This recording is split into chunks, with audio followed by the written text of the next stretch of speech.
കൃപാസന മാതാവിൻ്റെ തിരുനടയിൽ വന്നു നിന്ന് അമ്മയുടെ പ്രത്യക്ഷീകരണത്തിന് സാക്ഷിയാകാൻ ലഭിച്ച കൃപയെക്കുറിച്ച് എനിക്ക് കിട്ടിയ കൃപയ്ക്ക് നന്ദി പറഞ്ഞുകൊണ്ട് അമ്മയ്ക്കും തിരുക്കുമാരനും കോടാനുകോടി നന്ദി. ഞാൻ മിലൻ ഡാക്സ്, എറണാകുളം ജില്ലയിലെ എലഞ്ഞിയിൽ നിന്ന് വരുന്നു. ഞാൻ ആദ്യമായി കൃപാസനത്തെക്കുറിച്ച് 2019 മെയ് 5-ാം തീയതി ഞാൻ ആദ്യമായി കുടുംബസമേതം ഇവിടെ വരികയുണ്ടായി. എനിക്കന്നിവിടെ എന്താ നടക്കുന്നത്, ഇങ്ങനെ ഉടമ്പടി നിയോഗം ഇതൊന്നും എനിക്കറിയത്തില്ലായിരുന്നു. ഞാൻ ആ കാലങ്ങളിൽ ബൈബിൾ വായിക്കുമ്പോൾ എപ്പോഴും ഇത് ഞാനിങ്ങനെ കേട്ടിരുന്നു, കൃപാസന പത്രങ്ങൾ കണ്ടിരുന്നു. അപ്പോൾ കൃപാസനം, ഉടമ്പടി, ഇതൊക്കെ ഞാൻ ബൈബിൾ വായിക്കുന്ന സമയങ്ങളിലിടയ്ക്കെല്ലാം എനിക്ക് എപ്പോഴും ഈ വക കാര്യങ്ങൾ വരുന്ന ഇതാണ് കിട്ടിക്കൊണ്ടിരുന്നത്. അപ്പോൾ ഞാൻ വിചാരിച്ചു ഞാനും കൃപാസനത്തിൽ പോയി ഉടമ്പടി എടുക്കണം എന്നൊക്കെ ആയിരിക്കും. അപ്പോൾ ഇതെന്താണെന്നൊന്നും എനിക്കറിയത്തില്ല. ഞാനിവിടെ മെയ് 5-ാം തീയതി കുടുംബസമേതം വന്നു. ഒരു ധ്യാനമായിരിക്കും എന്നോർത്ത് ഞാനിവിടെ വന്നു കഴിഞ്ഞപ്പോഴാണ് ഉടമ്പടി എടുക്കുന്ന കാര്യങ്ങളും നിയോഗങ്ങളെക്കുറിച്ചൊക്കെ അറിയുന്നത്. ഞാൻ ഉടമ്പടി എടുത്തു, നിയോഗങ്ങൾ എഴുതി. എനിക്കങ്ങനെ അത്യാവശ്യമായിട്ട് നടക്കേണ്ട നിയോഗങ്ങളൊന്നും ആ സമയത്ത് ഉണ്ടായിരുന്നില്ല, പിള്ളേരൊക്കെ പഠിക്കുന്ന സമയം. അപ്പോൾ ഞാൻ അതൊക്കെ എഴുതിയിരുന്നുള്ളൂ. ഞങ്ങളുടെ ദുശീലങ്ങൾ മാറുക, ഇതൊക്കെയായിരുന്നു എഴുതിയിരുന്നത്. അപ്പോൾ ഒരു കാര്യം മാത്രം, ഞങ്ങൾക്കൊരു വസ്തു നഷ്ടമായി പോയിട്ടുണ്ടായിരുന്നു. എൻ്റെ അമ്മ മരിച്ചു പോയിരുന്നു. 10 വർഷം മുന്നേ അമ്മ മരിച്ചു പോയതാണ്. അപ്പോൾ 2014 അമ്മ മരിച്ചു പോയി കഴിഞ്ഞ പിറ്റേ വർഷം അമ്മയുടെ പേരിലുള്ള ഒരു വസ്തു പണ്ട് കുടികിടപ്പവകാശം കൊടുത്ത ഒരാൾക്ക് തണ്ടപ്പേര് കിട്ടാനാണെന്ന് പറഞ്ഞപ്പോൾ ഞാനും പപ്പയും കൂടെ ഒപ്പിട്ട് കൊടുത്ത് അവരെ സഹായിച്ചൊരു പ്രശ്നം ഉണ്ടായിരുന്നു. അപ്പോൾ അത് കിട്ടുന്നതിന് അത് ഞങ്ങളങ്ങനെ കൊടുത്തു പോയതിൻ്റെ പേരിൽ വർഷങ്ങൾക്ക് ശേഷം പപ്പ വിൽപ്പത്രം എഴുതുമ്പോഴാണ് അറിയുന്നത് അത് ആ 10 സെൻറ്റ് ഞങ്ങൾക്ക് നഷ്ടമായിപ്പോയെന്ന്. അപ്പോൾ അത് പിന്നീട് ആരോട് ചോദിക്കുമ്പോഴും കേസ് കൊടുക്ക്, അല്ലാതെ ഇത് കിട്ടാൻ യാതൊരു നിവൃത്തിയില്ല, ഇത്രയും വർഷവുമായി അവർ ആ വസ്തു എന്ന് വിറ്റുപോയി, അപ്പോൾ ഇനി നിങ്ങൾക്ക് വേറെ മാർഗമൊന്നുമില്ല എന്ന് എല്ലാവരും പറഞ്ഞിരുന്നു. അപ്പോൾ എൻ്റെ ആങ്ങളമാരൊന്നും ഇവിടെ ഇല്ല, ഞാൻ തന്നെയാണ് വീട്ടിലെ കാര്യങ്ങൾ നോക്കുന്നത്.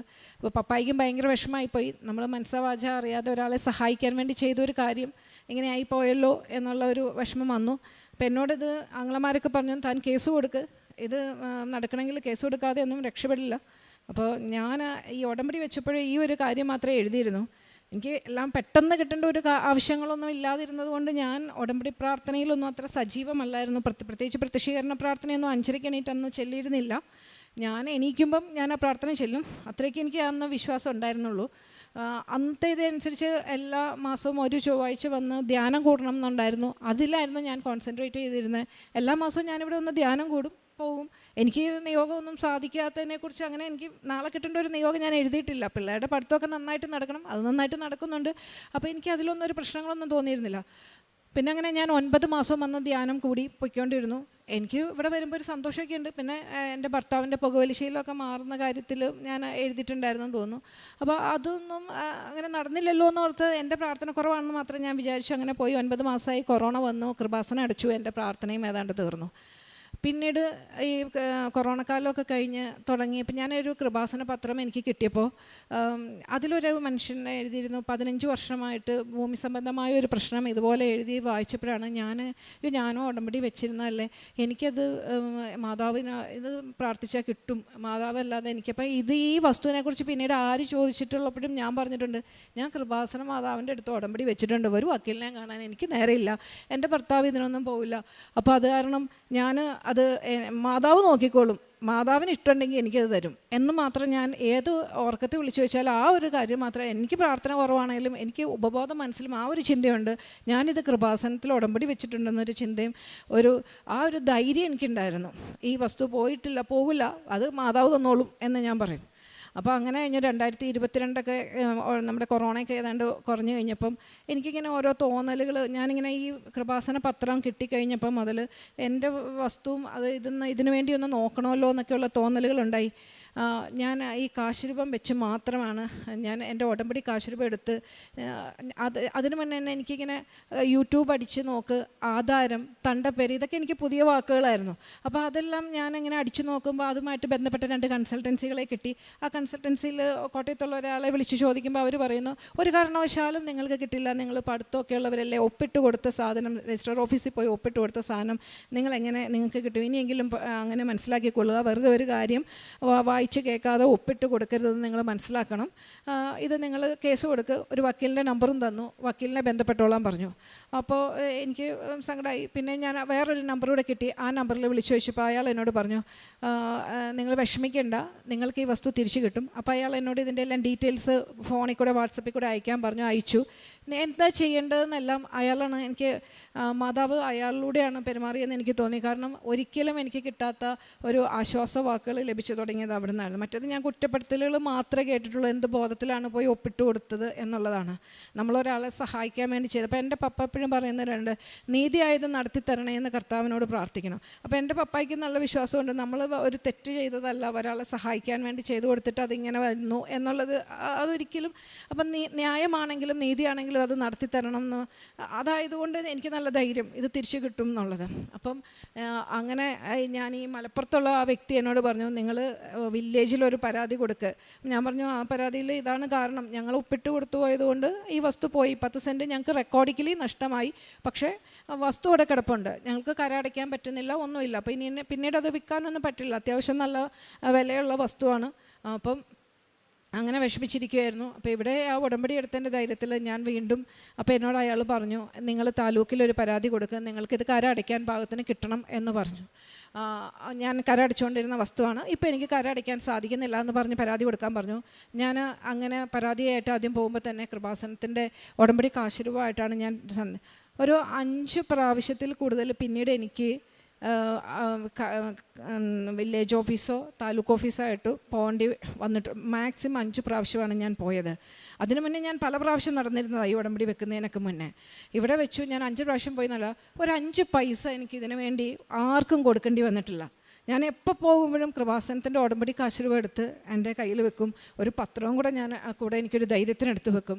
ഇത്രയും ചെയ്ത് മാതാവിനോട് പ്രാർത്ഥിക്കും. ഇത് ചെയ്ത് എനിക്കിത് 2023 ജൂണിൽ ഈ വസ്തു, അതായത് 22 ഒരു പകുതിയായപ്പോഴും ഞാൻ ഇതിനു വേണ്ടി ശ്രമിച്ചു തുടങ്ങിയത്. 14 നഷ്ടപ്പെട്ട വസ്തുവാണ്. 22 ഞാൻ ശ്രമിച്ചു തുടങ്ങി. എനിക്ക് ആ ജൂൺ മാസം എനിക്ക് ഈ സാധനം കിട്ടി. ഇപ്പോഴും എൻ്റെ ഒരു പേരപ്പനൊക്കെ വർഷങ്ങളായിട്ട് ഈ വസ്തു സംബന്ധമായിട്ട് നടക്കാത്ത കാര്യങ്ങൾക്ക് നടക്കുന്നത് ഞാൻ കാണുന്നതാണ്. അപ്പോൾ എനിക്കിത് ഭയങ്കര ധൈര്യമാണ്. കൃപാസന മാതാവിൻ്റെ ഉറപ്പിലാണ് എനിക്ക് ഒരു ഇത് കിട്ടിയതെന്നുള്ളത്. പിന്നീട് ഞാൻ അതിന് നന്ദി പറയാൻ ഇവിടെ എത്തിയില്ല, കാരണം ഞാൻ ആ സമയത്തൊന്നും പുതുക്കിയിട്ടില്ലായിരുന്നു. അതുകൊണ്ട് ഞാൻ നന്ദി വരാൻ പറ്റാഞ്ഞതുകൊണ്ട് 2024 ആയപ്പം ഞാൻ വീണ്ടും ഇവിടെ എത്തി. അന്ന് ഞാൻ വന്ന് വീണ്ടും എൻ്റെ ആദ്യത്തെ ഉടമ്പടി ഉഴപ്പിപ്പോയതുകൊണ്ട് ഞാൻ രണ്ടാമത്തെ വീണ്ടും ഒരു ഉടമ്പടി എടുത്തു പുതുക്കുന്നതിന് വരും. അതിൽ വെച്ച നിയോഗങ്ങളിൽ എൻ്റെ കുട്ടികളുടെ പഠനം, വിദേശ പഠനങ്ങളും, അതുപോലെ എൻ്റെ ഭർത്താവിൻ്റെ പുകവലിശീലം. ഭർത്താവ് വർഷങ്ങളായിട്ട് ഏതാണ്ട് 30 വർഷത്തോളം പുകവലിശീലം ഉണ്ടായിരുന്ന എൻ്റെ ഭർത്താവ് കഴിഞ്ഞ നവംബർ മാസം മുതൽ ഇന്ന് വരെ ഒറ്റ സിഗരറ്റ് പോലും വലിച്ചിട്ടില്ല. എന്നോട് പറഞ്ഞു, ഞാൻ വെറുതെ നിന്നോട് പറഞ്ഞതാ, പലപ്പോഴും പറയും ഞാൻ നിർത്തുവാന്ന് പറയും. ആ ഒരു ഒക്ടോബറിൽ ഞാൻ കഴിഞ്ഞ 24 ജൂൺ മാസം രണ്ടാമത് ഇവിടെ വന്ന് ഉടമ്പടി എടുത്തു. അത് കഴിഞ്ഞ് ഞാൻ ഒക്ടോബറിലൊക്കെ എനിക്ക് ഭയങ്കര മാനസിക വിഷമം ഉണ്ടായിരുന്നു ഭർത്താവിൻ്റെ പുകവലി കാരണം. ഞാനിവിടെ വന്ന് കരഞ്ഞ് പ്രാർത്ഥിച്ചിട്ടുണ്ട്. നവംബറിൽ എന്നോട് ഭർത്താവ് വന്ന് പറഞ്ഞു, നാളെ മുതൽ ഞാൻ വലിക്കുന്നില്ല എന്ന് പറഞ്ഞെങ്കിലും ഞാൻ വിശ്വസിച്ചില്ല. എന്നിട്ട് പിന്നീട് ഭർത്താവിന് സാധാരണ വലി നിർത്തിയാൽ ഒരാഴ്ചത്തേക്ക് ഭയങ്കര ബുദ്ധിമുട്ടുകളുണ്ടാകും. ഭർത്താവ് ആ ആഴ്ചകളിൽ വലിയ പ്രശ്നമൊന്നും ഇല്ലാതെ പോയി. എന്നിട്ട് പിന്നീട് എന്നോട് ഡിസംബറിൽ ക്രിസ്മസ് കഴിഞ്ഞ് പറഞ്ഞു, ഇത്തവണ എന്താണെന്നറിയില്ല, വലി നിർത്തിയിട്ട്, ഞാൻ നിന്നോട് ചുമ്മാ പറഞ്ഞതാ, എന്നാലും വലി നിർത്തിയിട്ട് ഞാൻ ഒരു സിഗരറ്റ് കൂടെ മേടിച്ച് നോക്കി, പക്ഷേ വലിച്ചിട്ട് എനിക്ക് വലിക്കാൻ പറ്റുന്നില്ല, ഞാൻ ആ സിഗരറ്റ് കളഞ്ഞു എന്ന് പറഞ്ഞു. അതെനിക്ക് ഭയങ്കര സന്തോഷം. ഞാൻ പറഞ്ഞു, ഡാക്സ, അത് നമ്മുടെ കഴിവല്ല, അത് മനുഷ്യനാൽ അസാധ്യം ദൈവത്താൽ സാധ്യമെന്ന് അന്ന് ഞാൻ പറഞ്ഞു. മാതാവിൻ്റെ ഒറ്റ കൃപയാണ് ഞാൻ ഈ ഒരു കാര്യം എത്ര നാളായി പ്രാർത്ഥിക്കുന്നു. അപ്പോൾ അത് ഞാൻ ഹസ്ബൻഡിന് എപ്പോഴും തൈലം പുരട്ടി ചുണ്ടയിൽ പുരട്ടുമായിരുന്നു, നെറ്റിയിൽ പുരട്ടുമായിരുന്നു. എവിടെയെങ്കിലുമൊക്കെ പോകുമ്പോഴും പിന്നെ ഞാൻ വലിക്കുന്നില്ല എന്ന് തോന്നുമ്പോഴും ഞാൻ എപ്പോഴും തൈലം പുരട്ടി കൊടുത്ത് പോകും. കാരണം തോന്നരുതേ എന്ന് വിചാരിക്കാനായിട്ട് നേർച്ച വസ്തുക്കൾ ഞാൻ എപ്പോഴും ഉപയോഗിക്കുമായിരുന്നു. പിന്നെ ഭർത്താവിൻ്റെ കയ്യിലും കാശുരൂപമൊക്കെ കൊടുത്ത് ആണ് എപ്പോഴും വിട്ടുകൊണ്ടിരുന്നത്. എനിവേ എൻ്റെ ഭർത്താവിൻ്റെ പുകവലിശീലം അങ്ങനെ മാറിക്കിട്ടി.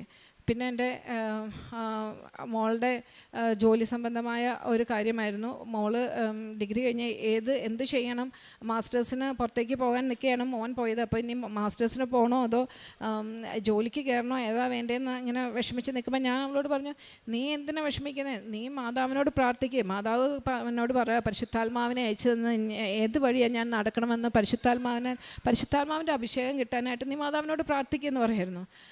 അങ്ങനെയൊക്കെ അവൾ ഒരു ദിവസം ഓടി വന്നിട്ട് എന്നോട് പറഞ്ഞു, ഒരു മാസം പഠിത്തം കഴിഞ്ഞ് 1 മാസം ആവുന്നതേ ഉള്ളൂ.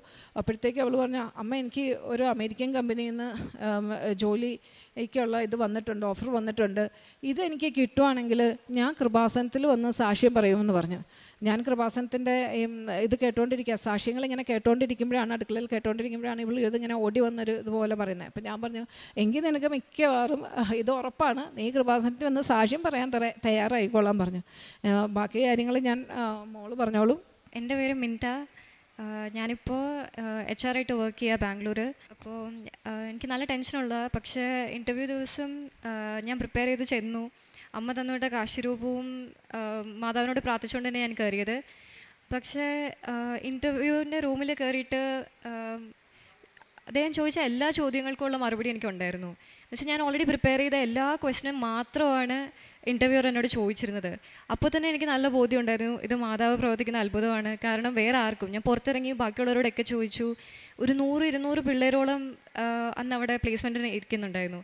പക്ഷേ ഞാൻ പ്ലേസ്മെൻറ്റിന് പോലും കൊടുത്തിട്ടുണ്ടായില്ല, അല്ലാതെ വന്ന് എനിക്കൊരു ഓഫറായിരുന്നു. അപ്പോൾ ഞാനത് കൊടുത്തപ്പോൾ എനിക്ക് മാത്രമേ അങ്ങനെ പ്രിപ്പയർ ചെയ്തൊരു ക്വസ്റ്റ്യൻ ഇത് മാത്രമേ എന്നോട് ചോദിച്ചിട്ടുള്ളൂ, വേറെ ഒന്നും ചോദിച്ചിട്ടുണ്ടായില്ല. അപ്പോൾ തന്നെ എനിക്ക് ഉറപ്പായിരുന്നു. ഞാൻ അമ്മേനെ വിളിച്ച് പറഞ്ഞു, അമ്മ ഇത് മാതാവിന് അത്ഭുതമാണ്, കാരണം വേറെ ആർക്കും ഇങ്ങനത്തെ ഒരു ചാൻസ് കിട്ടിയിട്ടില്ല.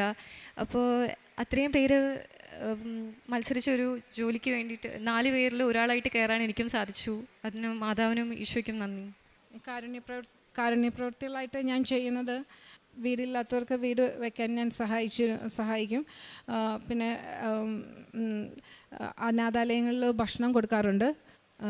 പഠിക്കാൻ ബുദ്ധിമുട്ടുന്ന പിള്ളേർക്ക് പഠിപ്പിക്കാനായിട്ട് അവരുടെ പേരൻസിനെ സഹായിക്കാറുണ്ട്. പിന്നെ ആധ്യാത്മിക ഇത് ബൈബിൾ 1 വർഷം കൊണ്ട് ബൈബിൾ വായിച്ചു തീർക്കണം എന്നുള്ള ഒരു നിയോഗത്തിലാണ്. പിന്നെ സ്വഭാവത്തിൽ മാറ്റം വരുത്തിയത്, ദേഷ്യം പരമാവധി കുറയ്ക്കാൻ ശ്രമിച്ചിട്ടുണ്ട്. പെട്ടെന്ന് ദേഷ്യപ്പെടുകയും അരിശപ്പെടുകയും ചെയ്യുന്ന ഒരാളായിരുന്നു, അത് പരമാവധി കുറയ്ക്കാൻ ശ്രമിച്ചിട്ടുണ്ട്. പിന്നെ കുർബാന കാണുന്ന കാര്യങ്ങളിൽ ഈ കഴിഞ്ഞ 50 നോയമ്പിൽ അത് എനിക്ക് മാതാവിൻ്റെ ഒരു അനുഗ്രഹം തന്നെയാണ്. എൻ്റെ ഭർത്താവും പള്ളിയിൽ പോകുന്ന കാര്യത്തിൽ അത്ര താല്പര്യരല്ല വീട്ടിലുള്ളവർക്ക്. അപ്പോൾ ഈ 50 നോയമ്പിൽ എല്ലാ ദിവസവും പള്ളിയിൽ കുർബാന കാണുന്നതിൽ എന്നേക്കാൾ ഉത്സാഹം എൻ്റെ ഭർത്താവും കാണിച്ചു. പിന്നെ ഞങ്ങളങ്ങനെ പറ്റുന്ന ദിവസങ്ങളിലെല്ലാം കുർബാനയ്ക്ക് പോകാറുണ്ട്. പത്രം എല്ലാ മാസവും പത്രം വാങ്ങി വിതരണം ചെയ്യാറുണ്ട്. ദൈവത്തിന് ഒന്നും അസാധ്യമല്ല. ലൂക്ക 1:37 അരുളി ചെയ്യുന്ന തിരുവചനങ്ങൾ തനിക്ക് യാഥാർത്ഥ്യമായതായിട്ടാണ് മിലൻ ഡാക്സ് ഇവിടെ പങ്കുവയ്ക്കുക. അതായത് തങ്ങൾക്ക് നഷ്ടപ്പെട്ട റെക്കോർഡിക്കലായിട്ട് സ്ഥലമുണ്ട്, എന്നാൽ റെക്കോർഡിക്കലായിട്ട് സ്ഥലമില്ല, പക്ഷേ വസ്തു അവിടെയുണ്ട്. അത് 10 സെൻറ്റ് സ്ഥലമാണ്. 10 വർഷം മുമ്പ് തങ്ങൾക്കത് കൈമോശം വന്ന രീതിയിൽ നഷ്ടപ്പെട്ടു എന്നുള്ള രീതിയിലിരിക്കുമ്പോൾ താൻ ഓഫീസുകളൊക്കെ കയറി ഇറങ്ങുന്നതും, എന്നാൽ അതിനൊരു മാറ്റം സംഭവിച്ചില്ല. ഉടമ്പടി എടുക്കാനുള്ള സാഹചര്യങ്ങൾ തനിക്ക് പ്രത്യേകിച്ചൊന്നുമില്ലായിരുന്നു. ഇവിടെ വന്ന് ഒന്ന് പ്രാർത്ഥിച്ചിട്ട് പോകണം, പിന്നീടാണ് ഉടമ്പടിയെക്കുറിച്ചുമൊക്കെ അറിഞ്ഞ് ഉടമ്പടി എടുത്തു പോയി. എത്രയോ തിടുക്കത്തിൽ തന്നെ അമ്മ അത് നടത്തി കൊടുക്കുന്നു. അതായത് അമ്മ ഉള്ളിലിരുന്ന് താൻ പല വാക്കുകളും തനിക്ക് അറിയത്തില്ലാത്തത്, താൻ അങ്ങനെയുള്ളൊരു കാര്യങ്ങൾക്കൊന്നും ഇതിനു മുമ്പ് ഇറങ്ങിയിട്ടില്ല, കേസ് കൊടുത്താൽ മാത്രമേ ഇത് സ്വന്തം പേരിലേക്ക് കിട്ടുകയുള്ളൂ എന്നൊക്കെ പറയുന്ന ആ ഒരു അവസ്ഥയിലിരുന്ന ഭൂമി എങ്ങനെ തങ്ങൾക്കത് ലഭിച്ചു. ഉടമ്പടി ഉപ്പൊക്കെ ഇട്ട് ഈ മക്കളെ പ്രാർത്ഥിക്കുന്നുണ്ട്. അതിനുശേഷം വില്ലേജ് ഓഫീസിൽ നിന്നൊക്കെ തനിക്ക് അധികം പിന്നീട് നടക്കേണ്ടി വരാത്ത സാഹചര്യത്തിൽ വളരെ ചുരുക്കം ദിനങ്ങളിൽ തന്നെ, അതും ഒരു പൈസ പോലും മുടക്കാതെ തനിക്ക് കിട്ടിയ ഒരു വലിയ കൃപയായിട്ടാണ് തങ്ങളുടെ ഭൂമി തങ്ങൾക്ക് ലഭിച്ചതിൻ്റെ നന്ദിയാണ് പറയുക. 14 വർഷമായിട്ട് അതങ്ങനെ കിടക്കുകയായി. 2014 മുതൽ കിടന്ന വസ്തുവാണ്. അത് 2 വർഷമായിട്ടാണ് ഇവരിതിനെക്കുറിച്ച് കൂടുതൽ ആലോചിക്കുന്നത്. ഈ 2 വർഷമായിട്ട് ആലോചിച്ചിട്ട് നടക്കാത്തതാണ് ഉടമ്പടി എടുത്ത് ഏതാനും മാസങ്ങൾക്കുള്ളിൽ തങ്ങൾക്ക് ലഭിച്ചത്. പിന്നീട് അങ്ങോട്ട് തൻ്റെ ജീവിതത്തിൽ തൻ്റെ ഹസ്ബൻഡിൻ്റെ 30 വർഷമായ പുകവലി ശീലം അത് പല പ്രാവശ്യം അതിനു മുൻപും മാറ്റാനൊക്കെ നോക്കിയിട്ട് മാറാത്തത്. ഉടമ്പടി തൈലം ഈ മകൾ ഹസ്ബൻഡിനെ പുരട്ടി കൊടുക്കുമായിരുന്നു. അങ്ങനെ അത് പരിപൂർണമായി ഇപ്പോൾ 4 മാസത്തോളമായി അതൊട്ടും തന്നെ ഇല്ല എന്നാണ് പറയുക. അതുപോലെ തൻ്റെ മകളുടെ കാര്യവും ക്യാമ്പസ് പ്ലേസ്മെൻ്റ് ആണ്. എന്നാൽ തനിക്ക് അങ്ങനെയൊരു US കമ്പനിയിൽ നിന്ന് തനിക്കൊരു ഓഫർ, അത് താൻ വെക്കാത്ത ഒരു ആപ്ലിക്കേഷൻ, അതിന് തന്നെ തനിക്കതിന് ഒരു ചാൻസ് കിട്ടുക. 200ഓളം കുട്ടികളുള്ളതിൽ 4 കുട്ടികളെ സെലക്ട് ചെയ്തു. അതിലൊരാൾ താനായിരുന്നു എന്ന് മിൻറ്റിയും ഇവിടെ പറഞ്ഞു. അതിന് തനിക്ക് വന്ന ക്വസ്റ്റ്യൻ മോഡലാണ് ഈ മകളെ പൂർണ്ണമായും ഇത് അമ്മ ഇടപെട്ടതാണ്, പരിശുദ്ധ അമ്മ ഇടപെട്ടതാണ്, അതുകൊണ്ട് ഞാൻ വന്ന് സാക്ഷ്യം പറയും എന്ന് ചിന്തിക്കത്തക്ക രീതിയിൽ ഈ മകളെ മാറ്റിയത് ആ ക്വസ്റ്റ്യൻ്റെ മോഡലാണ്. താൻ പ്രിപ്പയർ ചെയ്തത് മാത്രം തന്നോട് ചോദിച്ച ഒരു ഇൻ്റർവ്യൂ. അപ്പോഴതൊക്കെ തനിക്ക് ദൈവിക സാന്നിധ്യമായിട്ട് തന്നെ ആ മകൾക്കും അനുഭവപ്പെട്ടു. അങ്ങനെ ഉടമ്പടിയിലോ അല്ലെങ്കിൽ അമ്മയുടെ പ്രാർത്ഥനയിലോ അധികമൊന്നും താല്പര്യമില്ലാതിരുന്ന മക്കൾ, ഹസ്ബൻഡ്, അവരൊക്കെ ഇന്ന് അമ്മ എടുത്ത ഉടമ്പടിയിലൂടെ മാത്രം തങ്ങൾക്ക് കിട്ടിയ അനുഗ്രഹവും കൃപയുമായിട്ട് ഓരോന്നും പറയുമ്പോൾ തീർച്ചയായും ദൈവത്തിന് അസാധ്യമായി യാതൊന്നുമില്ല എന്ന് തന്നെയാണ്. നമ്മെ അത് ആദ്യമേ ഇത് ബോധ്യപ്പെട്ടത് പരിശുദ്ധ അമ്മയ്ക്കാണ്. അത് ഇന്നും അമ്മ നമുക്ക് എങ്ങനെ ബോധ്യമുള്ളതാക്കി തരുന്നു നമ്മുടെ ജീവിതത്തിൽ എന്നുള്ളതാണ്. അസാധ്യ കാര്യങ്ങളൊക്കെ നടക്കുമ്പോൾ നമുക്കതാണ് മനസ്സിലാവുക. കരങ്ങളടിച്ച് നമുക്ക് ദൈവത്തെ മഹത്വപ്പെടുത്താം. യേശുവേ നന്ദി, യേശുവേ സ്തുതി, യേശുവേ ആരാധന. അത്യപൂർവ ദൈവാനുഭവങ്ങൾ ഇനി നിങ്ങൾക്കും സ്വന്തം. ഈ യൂട്യൂബ് ചാനൽ ഇതുവരെ സബ്സ്ക്രൈബ് ചെയ്തിട്ടില്ലെങ്കിൽ ഇപ്പോൾ തന്നെ സബ്സ്ക്രൈബ് ചെയ്യുക. ഈ വീഡിയോ ഇപ്പോൾ തന്നെ നിങ്ങളുടെ സുഹൃത്തുക്കൾക്ക് ഷെയർ ചെയ്തുകൊണ്ട് കർത്താവിൻ്റെ പ്രേക്ഷിതരാകുക.